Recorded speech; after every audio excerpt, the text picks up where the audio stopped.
Brooklyn Independent Television.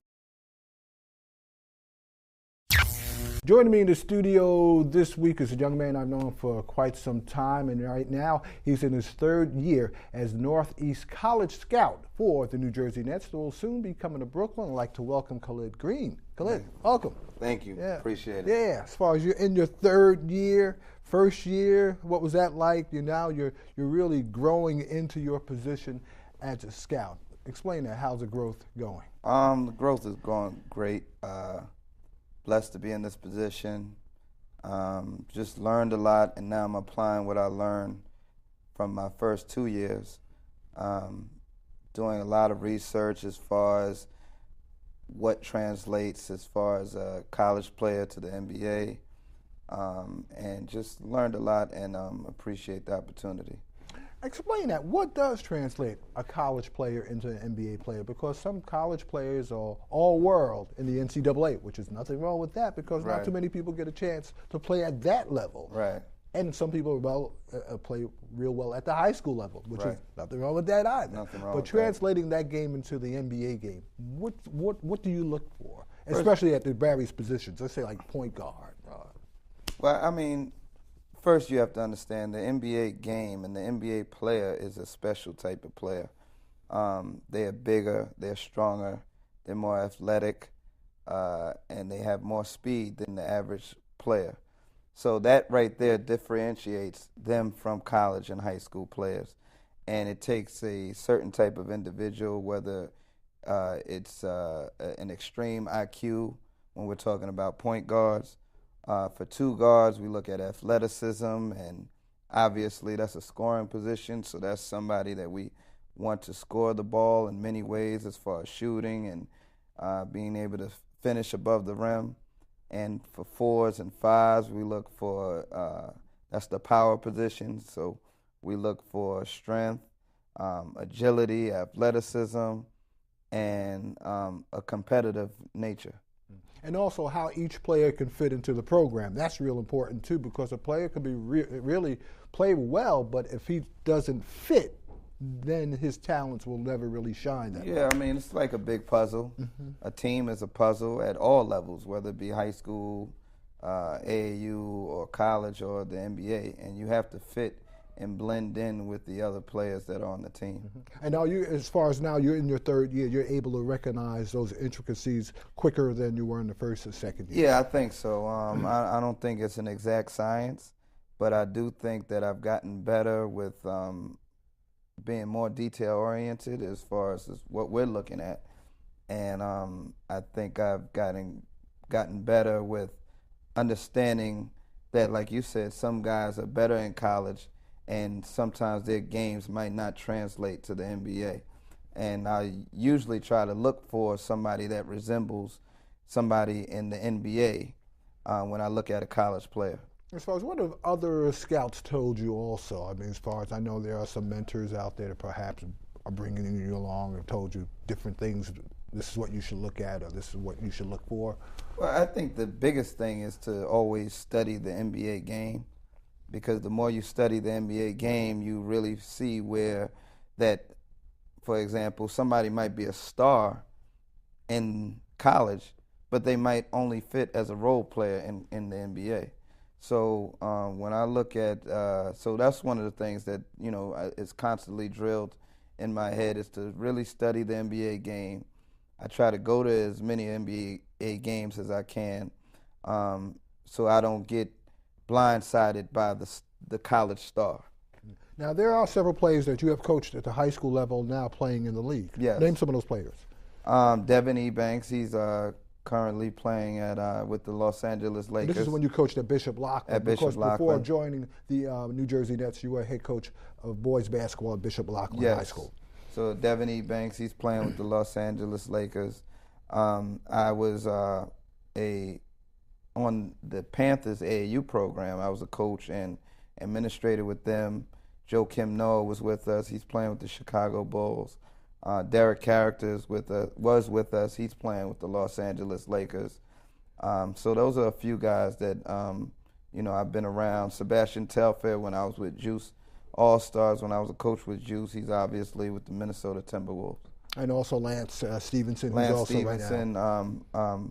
He's with the Indiana Pacers. One other thing too, as far as if you're playing at the college level, you have the option of going into the draft after your freshman year. Do you agree with that? I know, as far as personally speaking, I'm not trying to get you to speak for your organization, but as far as the players had an opportunity to go from high school to the pros, now they have to spend that 1 year in college. Is that a good thing? Or? I think that's a great question. I personally do not agree with the rule. I feel that, in a free society, people should have the right to choose their employment.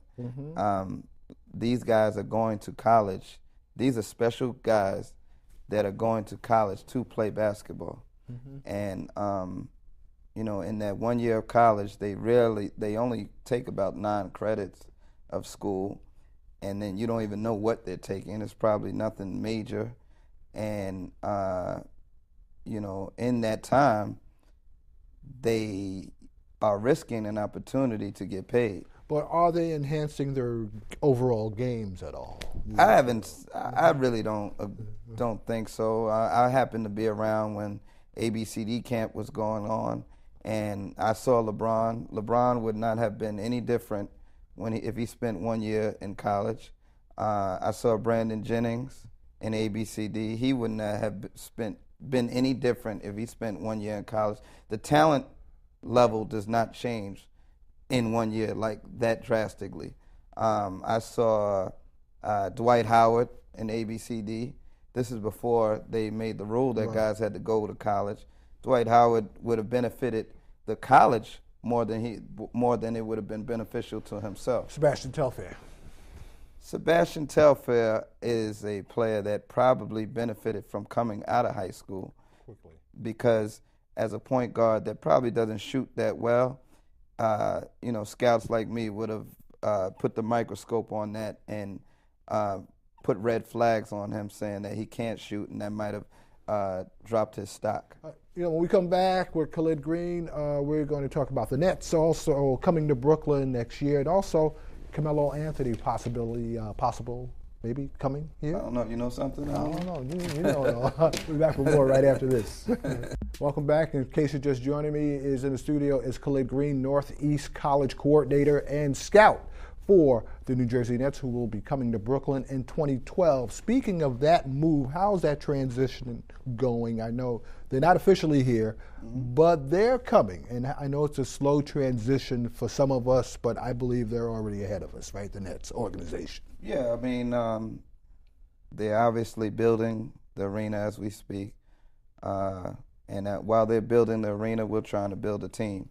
So we're working simultaneously with the builders, and we're looking forward to it. I mean, as a long-time resident of Brooklyn, and somebody that loves Brooklyn more than I love New York City, I'm looking forward to it. Should we expect to see more as far as name recognition here in Brooklyn? There's a possibility there's also maybe a movement to change the name of the Nets. I think from what I've heard, we're going to keep the name Brooklyn. Okay. I think Brooklyn speaks for itself. I don't know about the name change as far as anything else is concerned. Right. And as far as things in the community, they will be moving throughout the community soon to let it be known. Yeah, you will definitely see the Brooklyn Net presence, within the community. Right. And now, I know by the time the show airs, most folks, it's on the air. Melodrama, Mellow Madness, Carmelo Anthony coming to the Nets. Hopefully that will be a reality by the time this show airs. Well, my owner made a statement and my general manager made a statement which stated that we're out of the melodrama. So So the Knicks seem like they're in the mix right now. Maybe they are. I don't know anything about the Knicks. I have no love for the Knicks right now. As far as your career, how do you see yourself in the future as far as within the organization now, also when they come here to Brooklyn? Well, I love the organization. I love working with my colleagues, and I intend to keep growing with the organization. And acquiring more knowledge and information, which allowed me to expand my craft. As far as to become a scout, what does it take to become a good scout, college scout? I know you have to know so much about the game. Is it coaching, maybe coach for a minute? I think coaching does play a hand in it. You know, I think I had a knack for it before I even knew I was a scout, because I had a knack for finding talent. And sometimes the talent I found, and I'm talking about in high school, was not the talent that was the sexy talent at the time. Devin Ebanks wasn't highly recruited when he went to, before he went to Bishop Loughlin. And some other guys that I coached were not highly recruited, you know, coming into high school. You even got Duran Lamb, right, at Kentucky. I know you can't mention that name, but I did. I heard of that name. Yeah, okay, all right. So listen, I'd like to thank you for coming on, and I'm sure we will see you in the future, especially as the Nets make their move to Brooklyn. Yeah, I appreciate it, and thanks for having me. Thanks for coming on, Khalid. Thank All you. right. All right, cool.